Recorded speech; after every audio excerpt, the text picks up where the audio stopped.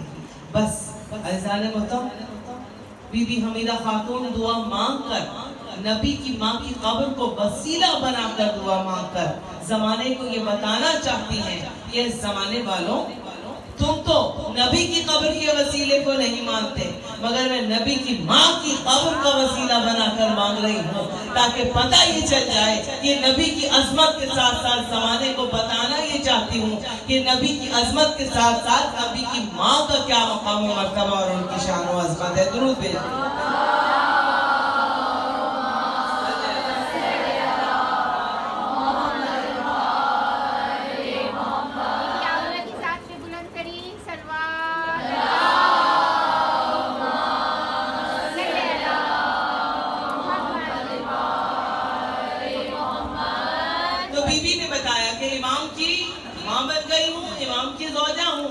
بتانا چاہتی ہوں زمانے والوں کو کہ نبی کی ماں کی قبر کا وسیلہ کیا ہوا کرتا ہے، تو نبی کی بات کرتے ہو، میں ماں کی قبر کو وسیلہ بنا رہی ہوں۔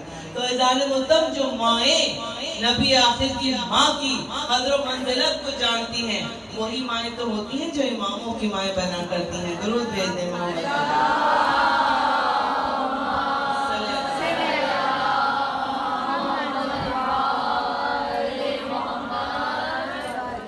بیوی کی دعا قبول ہوئی اور میرے مولا قرآن کی طرح نازل ہوئے، اور 35 برس میرے مولا کا جو ہے وہ دور ہے امامت کا، لیکن زیادہ تر زندگی بلکہ بیشتر زندگی کا حصہ آپ کے لیے ہمارے امام ہیں، ان کا قید میں گزرا، مصیبتوں میں گزرا، پریشانیوں میں گزرا، زندانوں میں گزرا۔ اور اگر مولا کی پوری سوانح حیات کو میں ایک شعر میں سمیٹ دوں تو مرزا دبیر کا یہ شعر بہت مشہور ہے مولا کے حوالے سے، جو سب پڑھا کرتے ہیں کہ مرزا دبیر نے کہا کہ مولا پہ انتہائے اسیری گزر گئی، مولا پہ انتہائے اسیری گزر گئی، زندان میں جوانی و پیری گزر گئی۔ یہ آپ کے وہ امام ہیں کہ جن کی زندگی زیادہ تر زندان میں۔ اب ازار مطلب یہ جو ادوار چل رہے ہیں، سارے بادشاہ آ رہے ہیں بنو عباس اور بنو امیہ کے، یہ ذرا سی تمہیدی مرحلے پر تھوڑی سی میں تاریخ بتاؤں گی اپنے بچوں کے لیے، اس کے بعد پھر گفتگو کا آپ کو لطف آئے گا، جیسا کہ میرا مزاج ہے اور آپ سننا چاہتے ہیں کہ اب میں کیا پڑھوں اور میں کیا پڑھوں گی اور کس انداز سے مجلس پیمانہ بن کر چھلکے گی، سب کا دل یہی چاہتا ہے۔ اور فضائل تو ہوتے ہی، میں کہتی صرف مولا علی کے فضائل نہیں، علی کے جس بیٹے کا بھی ذکر ہوتا ہے مجلس پیمانہ بن کر چھلک جاتی ہے۔ تو یہ وہ ہستیاں ہیں ظالم اللہ کہ یہ محتاج نہیں ہے کہ صرف ذکر علی اور فضائل علی بیان کیے جائیں تو مجمع چھلکے، نہیں، علی کا ہر بیٹا علی ہے، محمد مصطفیٰ صلی اللہ علیہ وسلم کا ہر بیٹا محمد ہے۔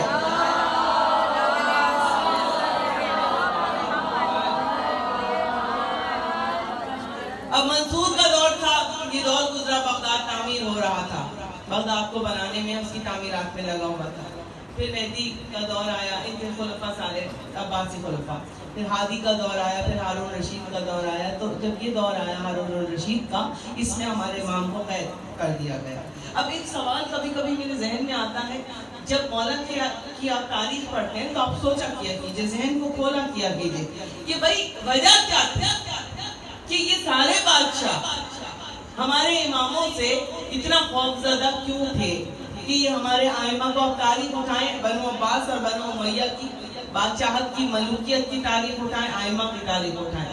یہ سارے کے سارے بادشاہ، یہ خلیفہ، آخر ہمارے ائمہ سے اتنے انہیں پریشانی کیا تھی، اتنے یہ خوف زدہ کیوں تھے، اتنے یہ ڈرتے کیوں تھے کہ ہمارے تمام اماموں کو انہوں نے یا تو زہر دے کر شہید کروایا یا انہوں نے خنجر اور تلواروں سے جو ہے وار کروایا اور شہید کروایا۔ کبھی سوچا ہے؟ مطلب میچ کیا بنتا ہے؟ بھائی ایک بادشاہ ہے، مثال دے رہے ہیں، اس کے پاس ساری بادشاہت ہے، اس کے پاس تخت ہے، اس کے پاس تاج ہے، اس کے پاس فوجیں ہیں، سپاہی ہیں، ہیرے ہیں، جواہرات ہیں، اس کے احکامات پر پوری اس کے چشم و ابرو کے اشاروں پر ہر کام ہو رہا ہے. جسے چاہے قتل کروا دے، جسے چاہے قید کروا دے، جسے چاہے تخت پر بٹھا دے، جو چاہے کرے یہ بادشاہ. سارے اختیارات تو ان کے پاس ہیں. اور ہمارے امام، ہمارے ائمہ کی اگر آپ سوانح حیات اٹھا کر دیکھیں تو آپ کو کیا ملے گا ان کے سوانے میں؟ گوشہ نشینی ہے، بوریا نشینی ہے، عبادتیں ہیں، ریاضتیں ہیں، نمازیں ہیں، سجدے ہیں، سخاوت ہے، علم ہے. نہ خنجر ہے، نہ تلوار ہے، نہ کسی کے ساتھ کسی کا خون بہا رہے ہیں، نہ کسی کے دشمن ہیں. بھئی گوشہ نشینی کی ایک زندگی ہے. سرکار ختم مرتبت کا ہر بیچا خاموشی سے بیٹھا ہوا ہے.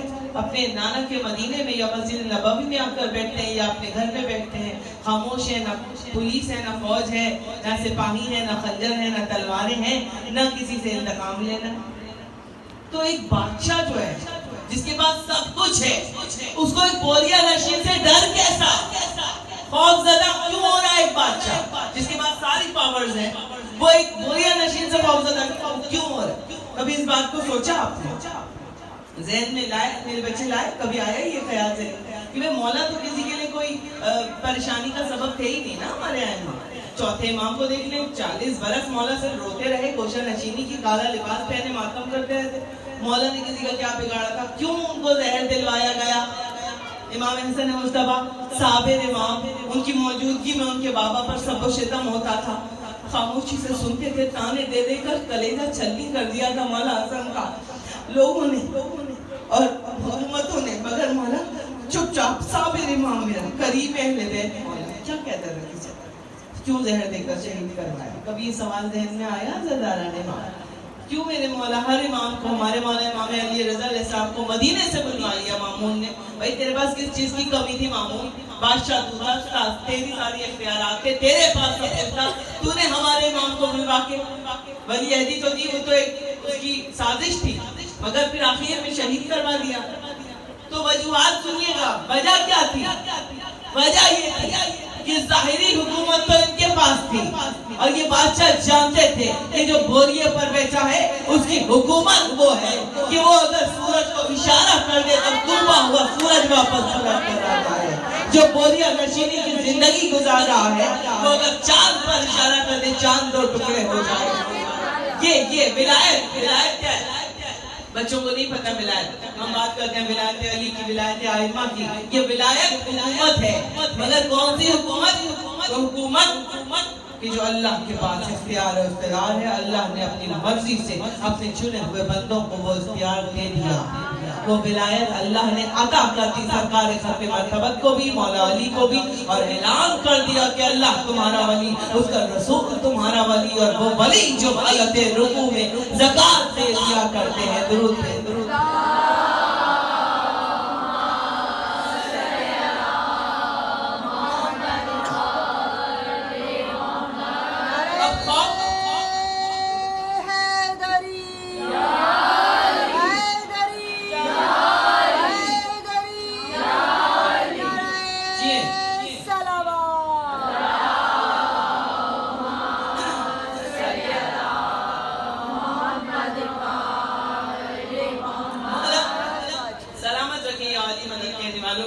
یہ بادشاہ جانتے تھے کہ ہیں تو بوریے پر بیٹھے ہوئے، گوشہ نشینی کی زندگی ہے، پھٹے ہوئے کپڑے ہیں، پاکے ہیں، جو کی روٹی پانی میں ڈبو کر کھاتے ہیں، مگر ہے وہ طاقت اشارہ کر دے تو چاند 2 ٹکڑے ہو جائے، اشارہ کر دے تو مردہ زندہ ہو کر بیٹھ جائے. یہ چاہے تو مشرق کو مغرب کر دے، یہ چاہے تو مغرب کو مشرق کر دے، یہ چاہے تو مکہ کو مدینہ کر دے، یہ چاہے تو مدینہ کو مکہ کر دے، یہ چاہے تو انگریزوں کو ہاتھوں پر لے لے وہ کلمہ پڑھنے لگے. اگر یہ ہستیاں چاہیں تو ناممکن کو ممکن بنا دے، ممکن کو ناممکن بنا دے. یہ ہستیاں چاہیں تو پہاڑوں کو اشارہ کر دے، پہاڑ ریزہ ہو جائیں، پہاڑ اپنی جگہ چھوڑ دیں. یہ اگر چاہیں درخت کو اشارہ کر دے، درخت اپنی جڑوں سمیت اکڑ کر ان کے قدموں کو سلام کرتا ہوا نظر آئے. تو ان کے پاس ولایت ہے. تو ولایت کی جو حکومت ہوتی ہے وہ ایسی ہوا کرتی ہے کہ بڑے بڑے ظالم و جابر بادشاہ اس حکومت کو دیکھ کر لرز رہے ہوتے ہیں. یہ چاہیں تو شیر کو اشارہ کرے، قالین پر بنا ہوا شیر نکل کر آئے اور جادوگر خود نکل جائے.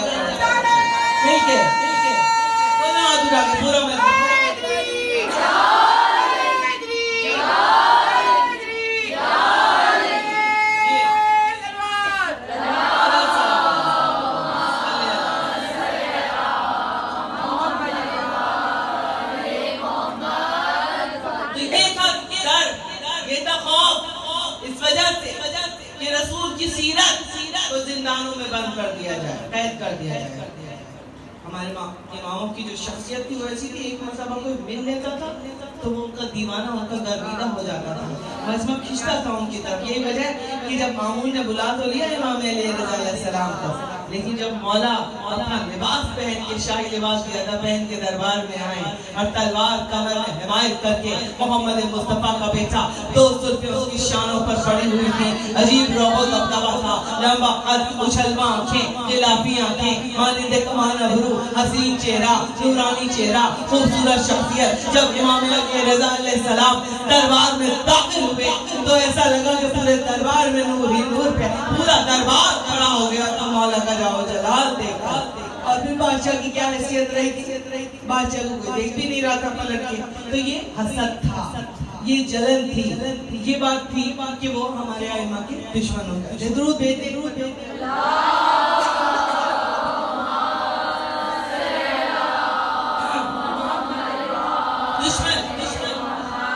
اب اس کی ایک مثال میں آپ کو دیتی چلوں۔ مثال یوں، آپ سمجھ لیں، میرے بچیاں سمجھ لیں کہ بھائی یہاں مجلس ہو رہی ہے، یا کہیں اور بیٹھے، محفل سجی ہوئی ہے، روشنی ہے، کچھ چور چوری کی غرض سے اس محفل میں آ گئے کہ اب ہم یہاں پر چوری کریں گے۔ اتنے میں لائٹ چلی گئی اور اندھیرا ہو گیا۔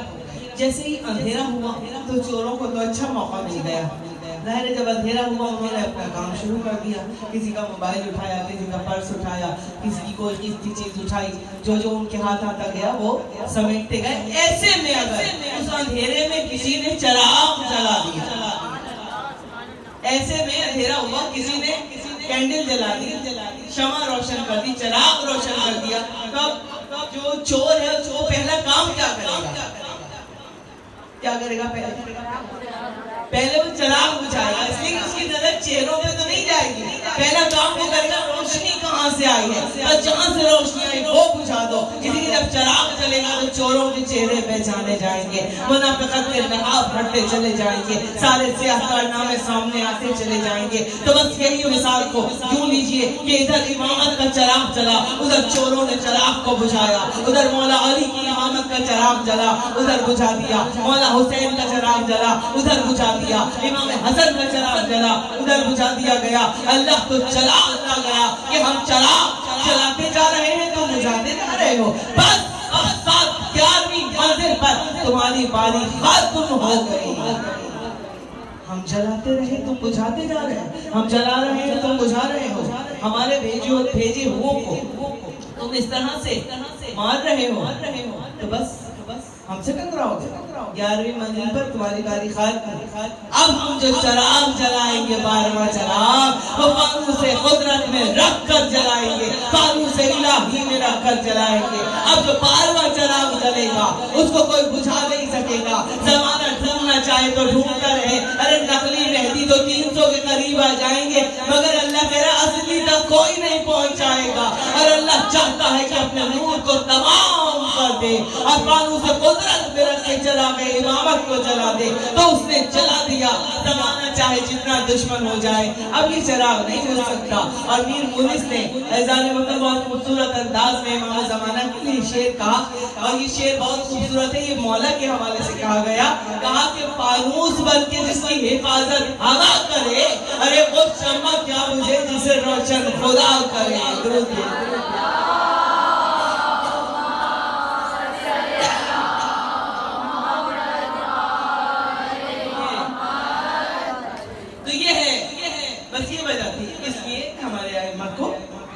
یہ جب 7ویں امام کا دور آیا، ہارون رشید کا دور، مولا کا دور وہ تھا۔ اب یہ میں پہلے سال جو میں نے پڑھا تھا 2-3 جملے اور ایک واقعہ وہ میں آپ کی خدمت میں عرض کروں کہ جو مولا کا دور تھا وہ دور تھا کہ جب رسول کی امت کے فرقے بننا شروع ہو گئے تھے اور امت رسول فرقوں میں بڑھتی چلی جا رہی تھی۔ یہ وہ دور تھا جو جادو کا دور تھا۔ جادو جو ہے باطل عقیدے عام ہو گئے تھے اور جادو جو ہے وہ سر چڑھ کے بول رہا تھا، اور امت مسلمہ میں بھی جادوگر اور جادو پھیلتے چلے جا رہے تھے۔ ایسے جادو بھرے ماحول میں ضرورت تھی کہ اللہ کسی موسیٰ کو بھیجے۔ ایک موسیٰ امامت میں رکھا، ایک موسیٰ نبوت میں رکھا۔ جو نبی موسیٰ کا دور تھا وہ بھی جادو کا دور تھا، یاد ہے نا آپ کو فرعون کے دربار میں جب جادوگروں نے رسیاں پھینکی تو وہ سانپ بن گئے، اور جب سانپ بن گئے اللہ نے حکم دیا موسیٰ اپنا ایسا پھینکا سجدہ بنا، سانپوں کو نکل گیا۔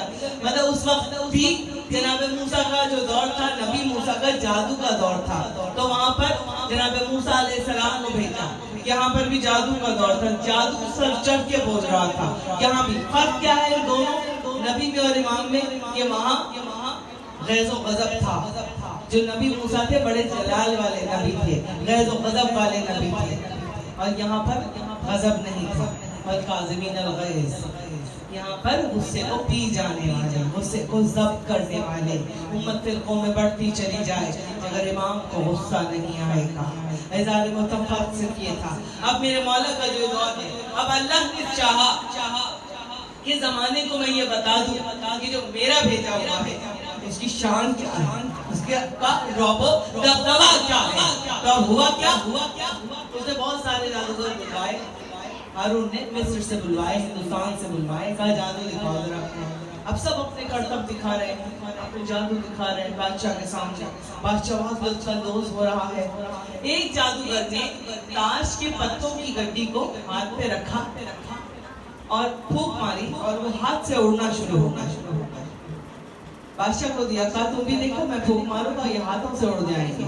ایسا ہی ہوا، وہ پھونک مارتا تھا، کوئی منتر پڑتا تھا، وہ اڑنا شروع ہو جاتا۔ ہارون کو یہ بڑا اچھا لگا یہ والا جادو، کہنے لگا یہ جادو بہت اچھا ہے، ایسا کرو روٹی اڑا سکتے ہو ہاتھ سے؟ کہا ہاں۔ کہا بس اب ہم ایک دعوت کریں گے اور پھر تم ہاتھوں سے روٹیوں کو اڑانا۔ یہ وہ دور تھا جو یہ تحقیق کی باتیں ہیں، اور ڈاکٹر علامہ ضمیر اختر نقوی جو ریسرچ اسکالرز گزرے مولا کے دریات میں بلندی اور اضافہ فرمائے، درود بھیجیں تذکار کی بلندی۔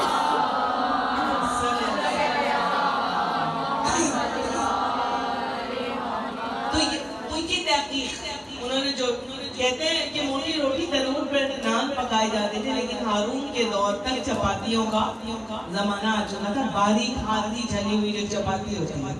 اب اس نے کھانے کا انتظام کروایا، جادوگروں کو اس نے بتا دیا دسترخوان پر سب بیٹھیں گے اور تمہیں اس کے ہاتھ سے روٹی کو اڑانا ہے۔ دسترخوان سج گیا اور سب آ کر بیٹھ گئے۔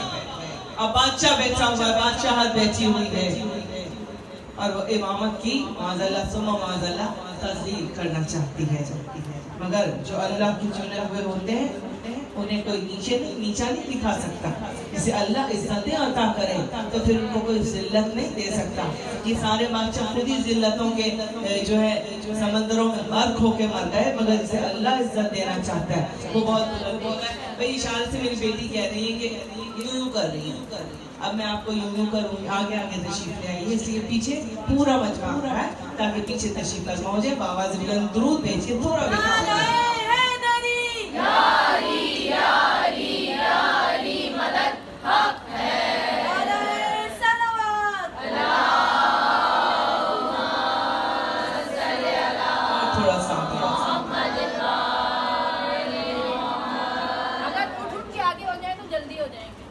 نعرہ بھی لگ سکتا ہے آگے آگے، سناٹے کی ضرورت نہیں ہے۔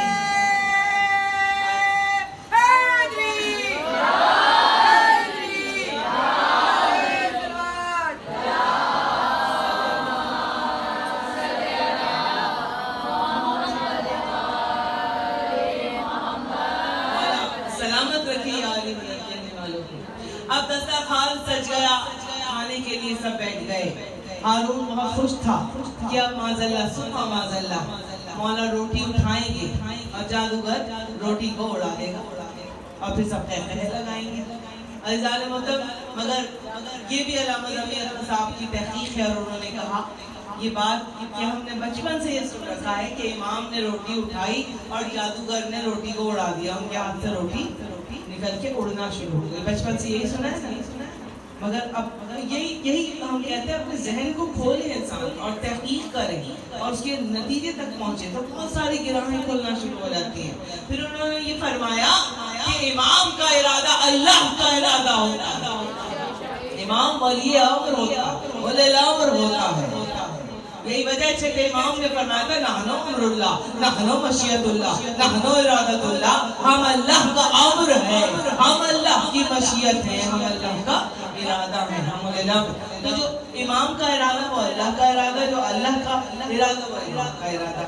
تو کہتے ہیں انہوں نے یہ لکھا کتاب میں کہ اگر امام ارادہ کر لے روٹی اٹھانے کا تو کسی کا باپ میں مجال نہیں ہے کہ کوئی منتر یا کوئی جادو امام کے ارادے پر حاوی آ جائے اور امام کے ہاتھ سے روٹی اڑ جائے۔ تو انہوں نے تحقیق کے بعد یہ نتیجہ دیا امام نے نہیں اٹھائی تھی روٹی، مولا تو جانتے بھی کہ ابھی ہونے والا ہے، ان کے غلام نے اٹھائی تھی۔ ایک شیعہ تھا محب تھا جو دربار میں مولا کا بہت چاہنے والا تھا، اور وہ دسترخوان پر جب بیٹھا کہتے مولا اشارہ کر چکے تھے اپنے محب کو، اپنے چاہنے والے کو کہ دیکھو روٹی مت اٹھانا منصوبہ بنایا جا چکا ہے توہین کرنے کا، مگر ظاہر ہے منہ سے زور سے تو نہیں بول سکتے تھے، دربار پورا دسترخوان بچھا ہوا تھا، سب بیٹھے ہوئے تھے۔ تو مولا نے اپنے غلام کو، اپنے محب کو، اپنے چاہنے والے کو جب زندان سے امام مسیح کاظم علیہ السلام کو بلایا، مولا نے اشارہ کر دیا روٹی مت اٹھانا، مگر وہ بھوکا بھی تھا، اور دوسری بات یہ کہ وہ امام کے اشارے کو سمجھ نہیں، منع کرنے کے باوجود اس نے روٹی اٹھائی۔ بس ادھر اس نے روٹی اٹھائی، ادھر جادوگر نے پھونک مار کر ہاتھ سے روٹی اڑا دی۔ اب جو روٹی اڑنا شروع ہوئی تو سب لگانے لگے، اور وہ ڈر کے وہ سہم کر خاموش ہو کر بیٹھ گئے۔ مولا یہ کیسے برداشت کر سکتے ہیں کہ ان کے سامنے ان کے محب کی بے عزتی ہو رہی ہو، ان کے سامنے ان کے شیعہ کی بے عزتی ہو رہی ہو۔ ہم جتنے بھی مولا کے احکامات نہیں بھی ہم مان رہے ہیں، ان کو نگار بھی ہیں، لیکن جو امام زمانہ ہوتا ہے وہ کبھی بھی یہ گوارہ نہیں کر سکتا کہ قوم کا تماشا بن جائے، قوم کا مذاق اڑ جائے۔ ہر حال میں وہ حفاظت بھی کرتے ہیں، ہدایت بھی دیتے ہیں، اور ہم دعا کرتے ہیں کہ ہم ان کے احکامات پر چلیں۔ تو اب سب لوگ بھاروں ٹھٹے لگا احقال لگا رہا سارا دربار، وہ تو سہم کے بیٹھ گئے۔ جو بیچارہ تھا خاموش ہو کے تھوڑی دیر گزری، اس کے بعد پھر اس نے ہاتھ بڑھایا، پھر اس نے ایک روٹی اٹھائی، جیسے ہی روٹی اٹھائی پھر اس نے جادوگر نے منتر پڑھا۔ جانتے تھے کہ مولا کا محب ہے، مولا کے ساتھ ساتھ چلتا رہتا ہے، بہت ہر وقت ان کا سے محبت کرتا ہے، تو مولا تو نہیں اٹھا رہے تھے روٹی، تو بیٹھے ہوئے تھے، جلدی کر اس نے بھی جلدی کر دی، اس نے پھونک مار کے روٹی اڑا دی۔ سارا دربار کہا اور ٹھٹا لگا رہا ہے، امام کو یہ گوارا نہیں ہے ظاہر ہوتا، حالانکہ اس نے مولا کا حکم نہیں مانا، مولا کی بات غلام نے نہیں مانی، پھر بھی مولا کو یہ گوارا نہیں ہے کہ مولا کے محب کی کوئی توہین کرے اور سارا دربار تماشا بن کے تماشائی بن جائے، مولا کا چاہنے والا بھرے دربار میں سب کہات ٹھٹا اڑا رہے اس کا۔ تیسری مرتبہ ظالم محترم جب روٹی اس نے اٹھانا چاہی اور جادوگر نے روٹی ہاتھ سے اڑائی، ایک مرتبہ موسی کاظم میرے مولا کو جلال آ گیا، اور جلال کے عالم میں ہارون کے دربار میں قالین لگا ہوا تھا، پھر زرد رنگ کا شیر بنا ہوا تھا، واقعہ سب کا سنا ہوا ہے، زرد رنگ کا شیر بنا ہوا تھا۔ ایک مرتبہ جلال آیا میرے امام کو، اور مولا نے اشارہ کیا اور کہا اے مخلوق خدا اس قالین سے نکل، اور جادوگر کو نکل جا۔ بس جیسے ہی امام نے یہ حکم دیا ہے، قالین میں جنبش ہوئی، اور شیر نے قالین سے پنجے باہر نکالے، اور پنجے باہر نکالے، شیر بنا۔ مجھے نہیں پتا کب ڈھانچہ بنا، کب ہڈیاں بنی، کب روح پھونکی گئی اس میں، کب وہ صحیح سالم ہوا، کب وہ قالین سے نکلا، اتنا نہیں پتا۔ اتنا پتا ہے کہ جب ولی عامر نے حکم دیا کہ جس کے پاس ولایت تھی تو ناممکن کو ممکن بنا دیا کرتا ہے ولی عامر، بس مولا نے حکم دیا اے شیر قالین اس قالین سے نکل اور جادوگر کو نکل جا۔ شیر نکلا، پھلانگتا ہوا گیا، اور وہ جادوگر کو نکل گیا۔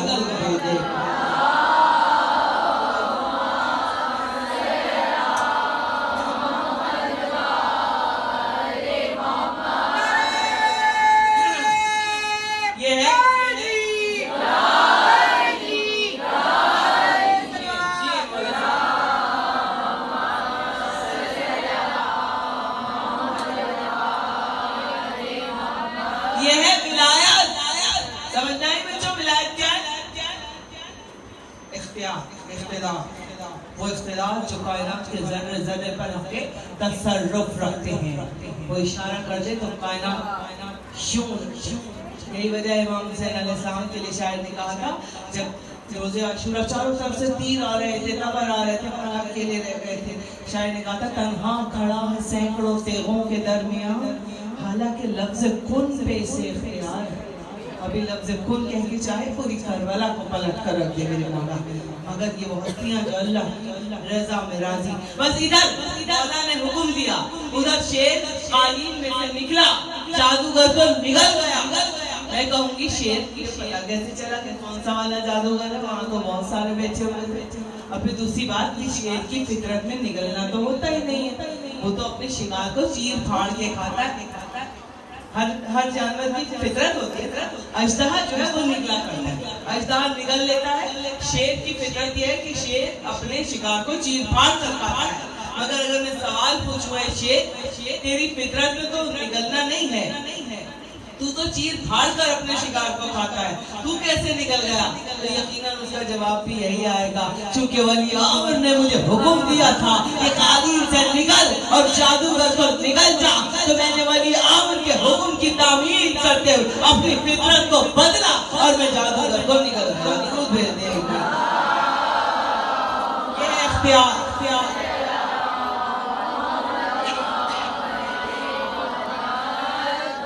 ادھر جادوگر کو نکلا، ادھر ہارون جو دیکھ رہا تھا تماشا بے ہوش ہو کر وہ تخت پر سکا. اور مجھے نہیں پتا کون کون بے ہوش ہوا ہوگا ظالم محترم، تو اسے کہتے ہیں. تو آئمہ کا اختیار وہ ہے کہ اگر ان بادشاہوں کو کسی بھی مسئلے میں، جانتے تھے زنجیروں میں جکڑے ہوئے مولا، زندانوں میں، اگر علم کے مسئلے میں بھی کسی بھی مسئلے میں اگر کوئی پریشانی آ جائے پیش، تو امام کو زندان سے بلایا جاتا تھا. جانتے تھے کائنات کا علم ان کے پاس ہے، یہ وارث علم لدنی ہے، یہ محمد مصطفیٰ کے وارث ہیں، یہ محمد مصطفیٰ علی مرتضیٰ کے بیچے ہیں. جانتے تھے. اب علم کے مسئلے پر ظالم محترم جب بات آئی، بہت توجہ رکھیے گا اپنے امام کے فضائل کے حوالے سے. تو بڑے بڑے علماء اس کے دربار میں بیٹھے ہوتے تھے، لیکن ایک سوال قائم کیا، اس کا جواب کوئی نہیں دے سکا کہ بھئی یہ نماز میں 7 تکبیریں کیوں ہوتی ہیں؟ کسی کو سمجھ میں نہ آئے بھائی کیوں ہوتی ہے؟ بھائی ہمیں کیا پتا اس بارے میں، تو ہمیں نہیں سمجھ میں آ رہی بات. کہاں جاؤ؟ امام کو زندان سے بلانا. امام کو بلائیں گے، آپ کے مولا آئے، آ کر بیٹھ گئے. کہا مولا یہ فرمائیے گا کہ یہ نماز میں 7 تکبیریں کیسی ہوتی ہیں؟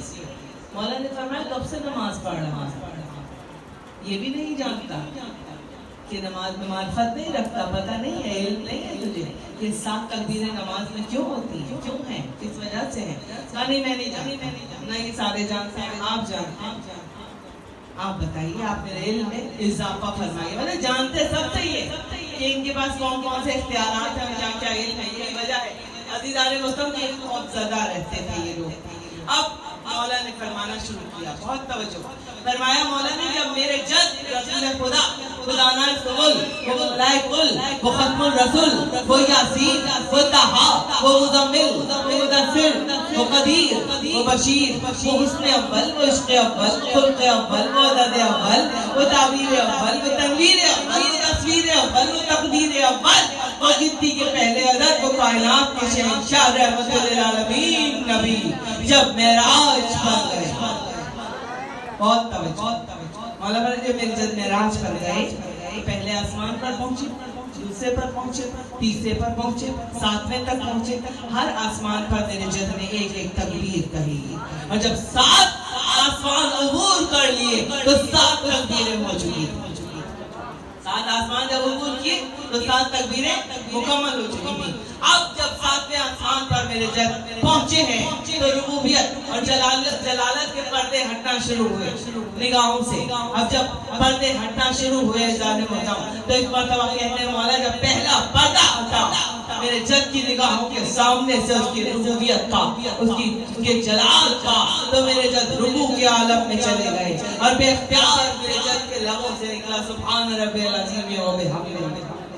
اب دوسرا پردہ ہٹا، جب دوسرا پردہ ہٹا تو میرے جد سجدے میں چلے گئے، اور سجدے میں جا کر بے اختیار وہ لب جو وحی میں کے بغیر کلام نہیں کرتے تھے، وہ پاکیزہ لبوں سے بے اختیار یہ جملہ نکلا کہ سبحان ربی الاعلی و بحمدہ، بس سجدہ کیا. اور کہتے ہیں میرے مولا کہ جب معراج سے واپس آئے تو یہی عمل میرے جد کا نماز بن چکا تھا. درود بھیج دیں.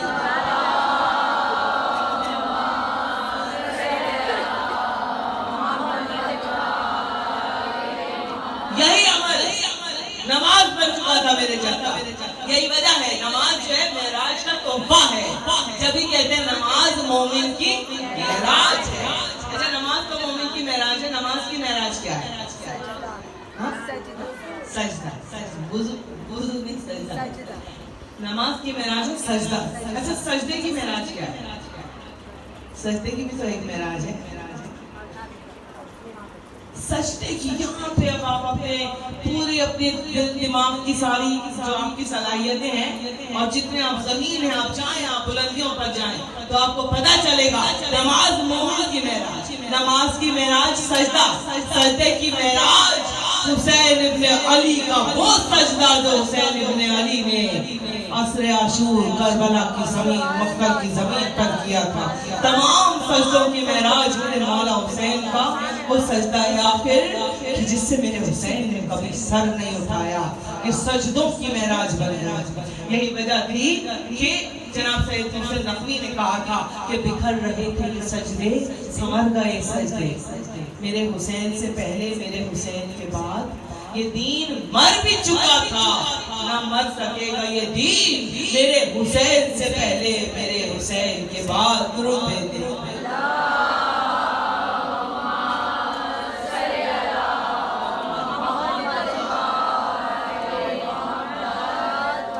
مولا کا آخری سجدوں کی معراج ہے جو 3 دن کے بھوکے پیاسے میرے مولا نے اپنے مقتل کی زمین پر کیا جسے سر نہیں اٹھایا. کوئی حسین سا سجدہ ذرا تو کرے سجدوں کی. اچھا سجدے ہم بھی کر رہے ہیں آپ بھی کر رہے ہیں. حرم کی زمین پر بھی سجدے ہو رہے ہیں. پوری کائنات میں کروڑوں لاکھوں سجدے ہو چکے ہوتے رہیں گے قیامت تک. یہ سارے سجدے اس کی بارگاہ میں قابل قبول ہیں اللہ کی نہیں. کیوں نہیں؟ اس لیے نہیں کہ محبوب اہل بیت عبادت حرام ہے. ایسے نمازیوں کا جہنم مقام ہے. سجدہ وہ ہے جو اہل بیت کی محبت کے ساتھ کیا جائے. سجدہ وہ ہے جو ولایت علی کے اقرار کے ساتھ کیا جائے. اگر آپ کے سجدوں میں اہل بیت کی محبت نہیں حسین کا عشق نہیں علی کی ولایت نہیں تو آپ کا سجدہ آپ کے منہ پر لپیٹ کر پھینک کر مار دیا جائے گا. کوئی ضرورت نہیں ہے ایسے سجدوں کی اللہ کو. سجدے تو کروڑوں ابلیس نے بھی کیے تھے. عرش کے چپے چپے پر ابلیس کا سجدہ تھا. گیا ابلیس مارا ایک سجدے کے نہ کرنے سے. اگر لاکھوں برس سجدے میں سر مارا تو کیا مارا؟ ایک سجدہ ہوتا ہے ایک جو معرفت کے ساتھ ہوتا ہے جو عقیدت کے ساتھ ہوتا ہے جو ولایت کے ساتھ ہوتا ہے جو عشق اہل بیت کے ساتھ ہوتا ہے جو محبت کے ساتھ ہوتا ہے. ایسا نہیں ہوتا وہ ایک سجدہ. کروڑوں سجدے کی سجدوں کی اللہ کو ضرورت نہیں ہے. اور روح عبادت ہے یہ حسین کی محبت علی کی ولایت. اور یہ بہت بڑا موضوع ہے مگر ایک شعر میں ایک قطعے میں یہ موضوع کو سمیٹ کے میں آپ کی بہترین سماعتوں کی نظر کر رہی ہوں. یہ محسن نقوی شہید نے کہا تھا 1000 سجدے خانہ کعبہ میں بھی سجدے ہو رہے ہیں. کروڑوں سجدے ہو چکے اب تک ہوتے رہیں گے. محسن نقوی شہید نے کہا تھا 1000 سجدے زمین حرم پہ ہو لیکن حصول روح عبادت نہیں تو کچھ بھی نہیں. حصول روح عبادت نہیں تو کچھ بھی نہیں. اور بتا دیا ہے نبی کے طویل سجدے نے حسین تیری محبت نہیں تو کچھ بھی نہیں. درود بھیجتے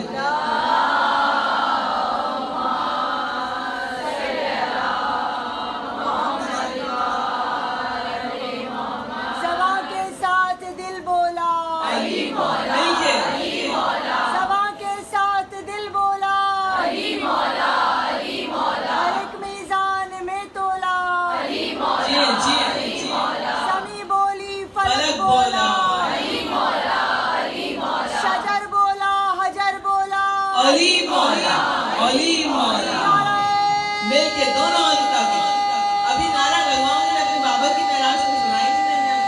حیدری حیدری حیدری مشہود مولا کائنات بلند تر صلوات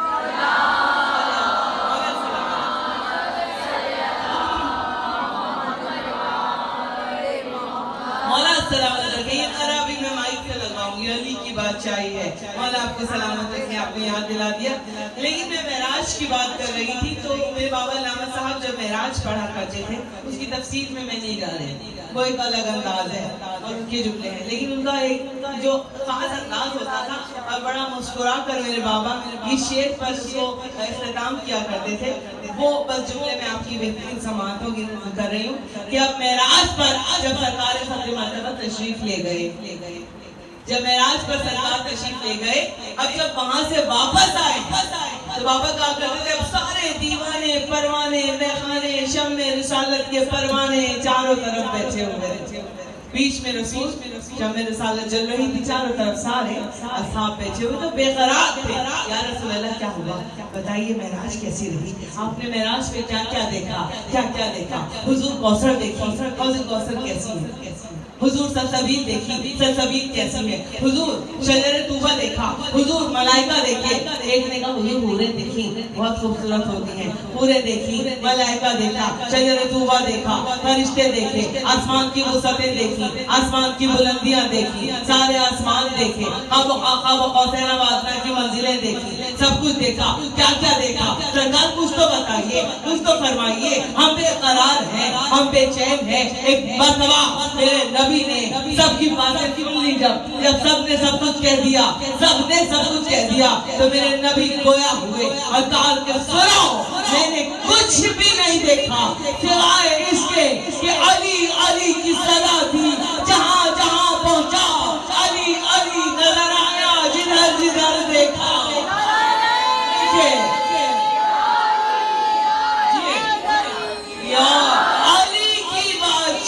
یا میں اس کو یوں کہہ لوں کہ سرکار نے یوں کہا ہوگا کہ علی کی بادشاہی ہے، علی اس میں الہی ہے، ہر ایک میزان میں تولا، سبا کے ساتھ دل بولا علی مولا علی مولا علی مولا علی مولا. مولا کچھ بھی نہیں دیکھا، سرکار نے کہا بس علی علی کی صدا تھی، جہاں جہاں پہنچا اور علی علی نظر آیا، جدھر جدھر دیکھا. تو یہ ہے معراج کا خلاصہ جو میرے بابا بیان کیا کرتے تھے. اور ایسا ہی تو تھا بھائی، جب آخری منزل پر پہنچے تو پردے کے پیچھے سے ہاتھ آیا، وہ کس کا تھا؟ جو گفتگو تھی وہ کس کی تھی، جو لہجہ تھا وہ کس کا تھا، جو انگوٹھی تھی وہ کس کی تھی. تو صحیح کہا نا، علی علی کی صدا تھی، جہاں جہاں پہنچا علی علی نظر آیا، جدھر جدھر دیکھا. تو مولا سلامت رکھے یا علی مدد کہنے والوں کو، آپ کی جذبہ ایمانی کو. اور مولانا ناصر عباس مولا ان کے درجات میں بلندی اور اضافہ کرے. میرے بابا کے جو اصل شاگرد ہیں، وہ جو کہتے تو بہت سے لوگ ہیں، جو اصل ہیں وہ ناصر بھائی جن کو شہید کر دیا گیا ملتان میں. انہوں نے بچپن سے جوانی ہمارے گھر گزاری، بابا کی شاگردی میں ان کے ساتھ ہمیشہ رہا کرتے. وہ کہا کرتے تھے، ان کا جملہ ہے کہ میم اور عین کے راج کا نام ہے معراج. میم سے محمد مصطفیٰ صلی اللہ علیہ وآلہ وسلم، عین سے علی مرتضیٰ. تو کہتے تھے میم اور عین کے راج کا نام ہے معراج. درود بھیجتے ہیں.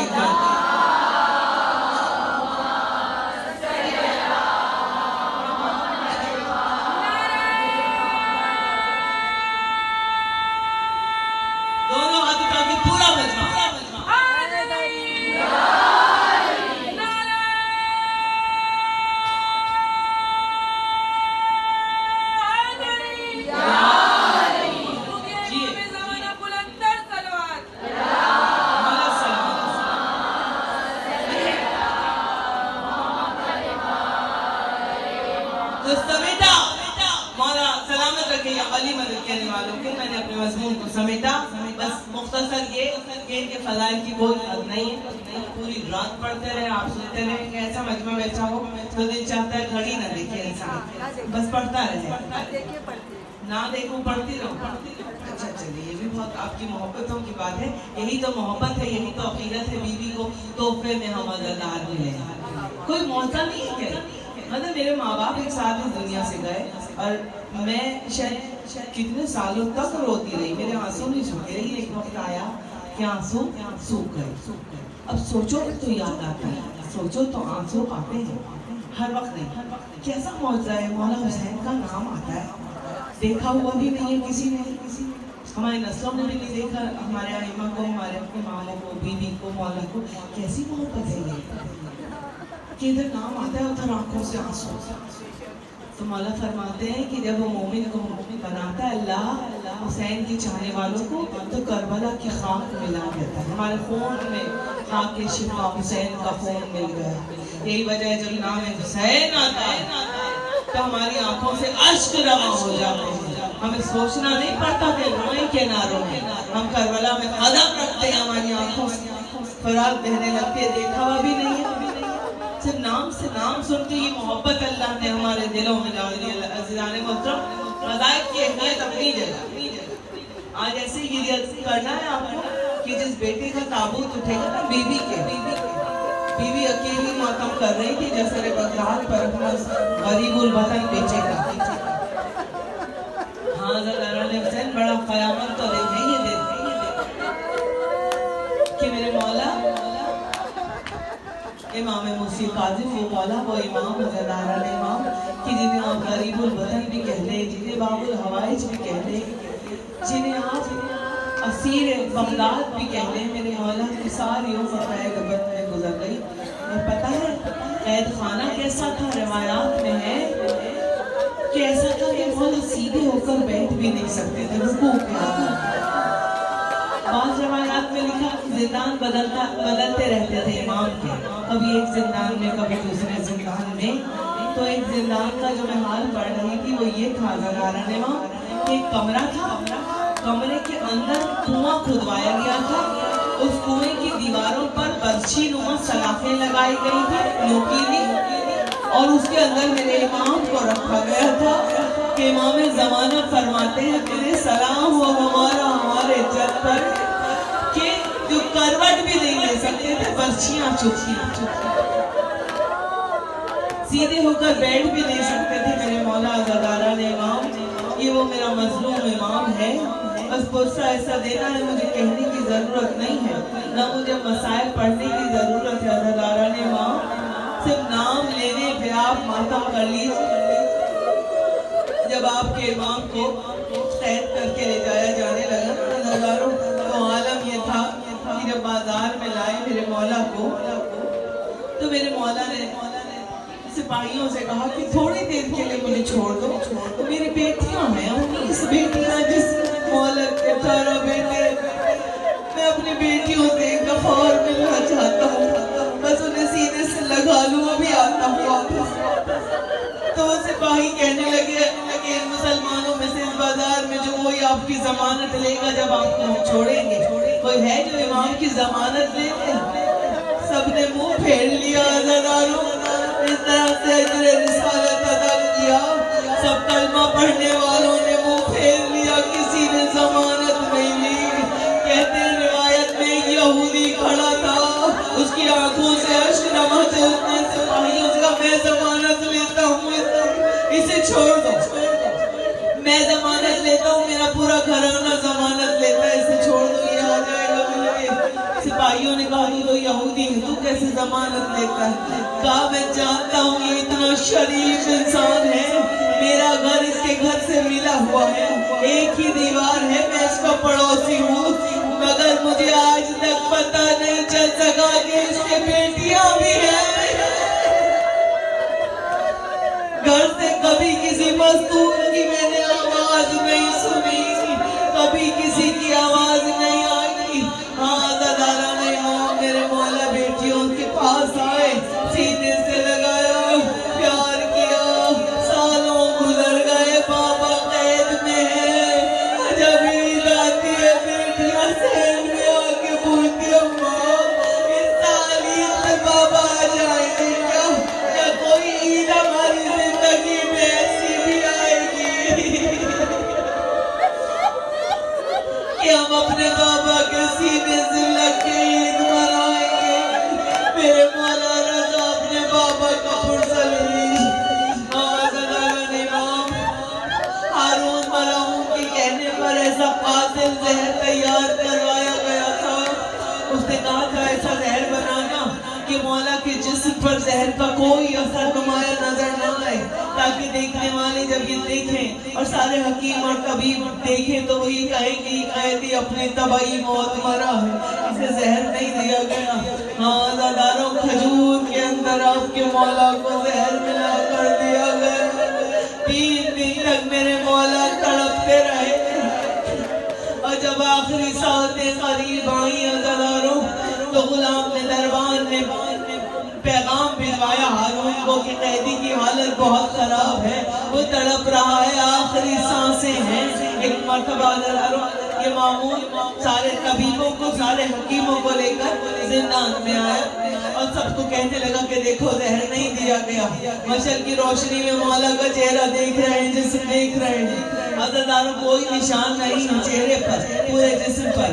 طبیبوں نے ایک مرتبہ کہا کہ ہاں امام کو زہر نہیں دیا گیا، کہ اپنی طبعی موت مر رہے ہیں، آخری ہچکیاں لے رہے ہیں۔ ایک مرتبہ آپ کے مولا نے اپنے کڑیوں میں بندے ہوئے، اس طرح کڑی میں ہاتھ بندے تھے، عزیزانو میرے مولا نے ہتھیلیاں سیدھی کر کے تو ہاتھ کی ہتھیلیاں دکھائیں تو ہتھیلیاں سبز ہو چکی تھی، سارا اثر مولا کی ہاتھ کی ہتھیلیوں میں آ گیا تھا۔ ایک مرتبہ سب چیخ مار کر کہنے لگے ہتھیلیاں سبز، مولا کو زہر دیا گیا ہے، سارا اثر امام کی ہتھیلیوں میں آ گیا۔ عزیزانو ادھر تڑپ کر آنکھیں بند ہوئی، ادھر ہارون ملعون نے حکم دیا کہ جاؤ بازار سے 4 مزدور لے کر آؤ اور ایک لکڑی کا تختہ اور اس قیدی کو لے جاؤ زندان سے اور جزر بغداد پر لے جا کے اس کی لاشیں کو رکھ دو۔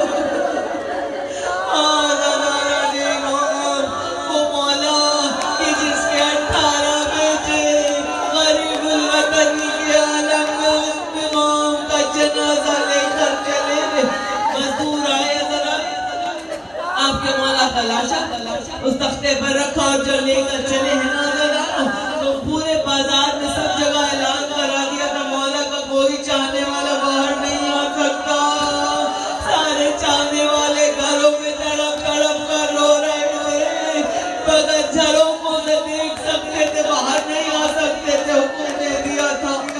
عزیزان امام ان مزدوروں نے آپ کے امام کے جنازے کو اس بغداد کے پل پر رکھا نہیں، پتہ ہے کیا کیا عزیزانو، اس طرح سے پٹک کے پھینکا کہ زمین و آسمان لرز گیا، فاطمہ زہرا کے کلیجے کے بالکل ٹکڑے ہو گئے۔ ہائے میرا قیدی بیٹا، ہائے میرا مظلوم بیٹا۔ عزیزانو رات ڈھلتی جا رہی ہے، جنازہ امام کا رکھا ہوا ہے، سناٹا اندھیرا، چاہنے والے آ نہیں سکتے، ایک غریب ماں بغداد کی گلیوں میں ڈھونڈتی ڈھونڈتی ایک گھر پہ پہنچی، تق الباب کیا، اب جو آدھی رات کو دروازہ کھولا وہ ایک حداد تھا، لوہا جو کاٹتے ہیں نا، حداد کے پاس آئے، تق الباب کیا، اس نے کہا کون ہے، دیکھا تو ایک مزدور نقاب پوش کھڑی ہو جائے۔ حداد نے کہا ہے بی بی رات کے اس وقت میں آپ کون ہیں جو یہاں آئی ہیں اس وقت؟ کہتی بی بی مجھ سے سوال نہ کر، تو میرے سوالوں کا جواب دے دے، تو یہ بتا تیرے یہاں کوئی اولاد نہیں تھی، تو کربلا جب گیا تو نے حسین کے روزے میں جا کے جالی پکڑ کے دعا مانگی تھی کہ مولا حسین مجھے اولاد دینا، مجھے بیٹے عطا کرنا، تو میں زندگی میں کبھی منت یوں پوری کروں گا کہ آپ کے کسی بیٹے کی خدمت کروں گا۔ کہتا ہوں میں نے دعا مانگی تھی، کہا حسین نے بیٹے دیے، کہاں بیٹے عطا کیے حسین نے، کہا تو نے منت پوری کی، کہا اب تک نہیں مجھے یہ نصیب ہو سکا کہ میں اپنی منت پوری کروں۔ ان معصومہ نے فرمایا بس آج چل حداد، آج تیری منت پوری کرنے کے دن آ گئے، تو اپنے سامان ساتھ لے جسے لوہا کاٹا جاتا ہے۔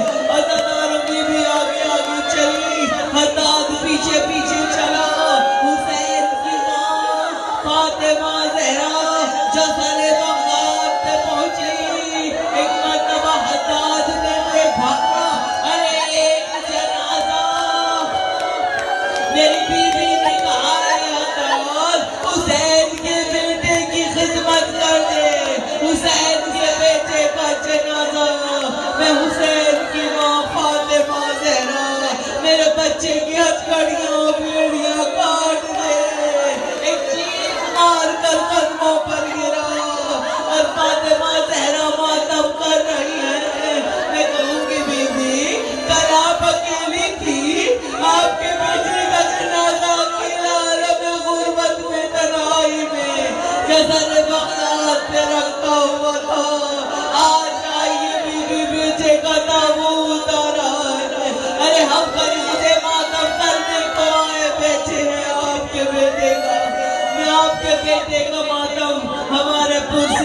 محفوظ کیجیے میری بیوی، مظلوم کا ماتم، معصوم کا ماتم، غریب الوطن مولا کا ماتم، جس کی بیٹیاں تڑپتی رہ گئی باپ کے جنازے کو نہ دیکھ سکی، بیوی ہمارے پرسے کو قبول کیجیے۔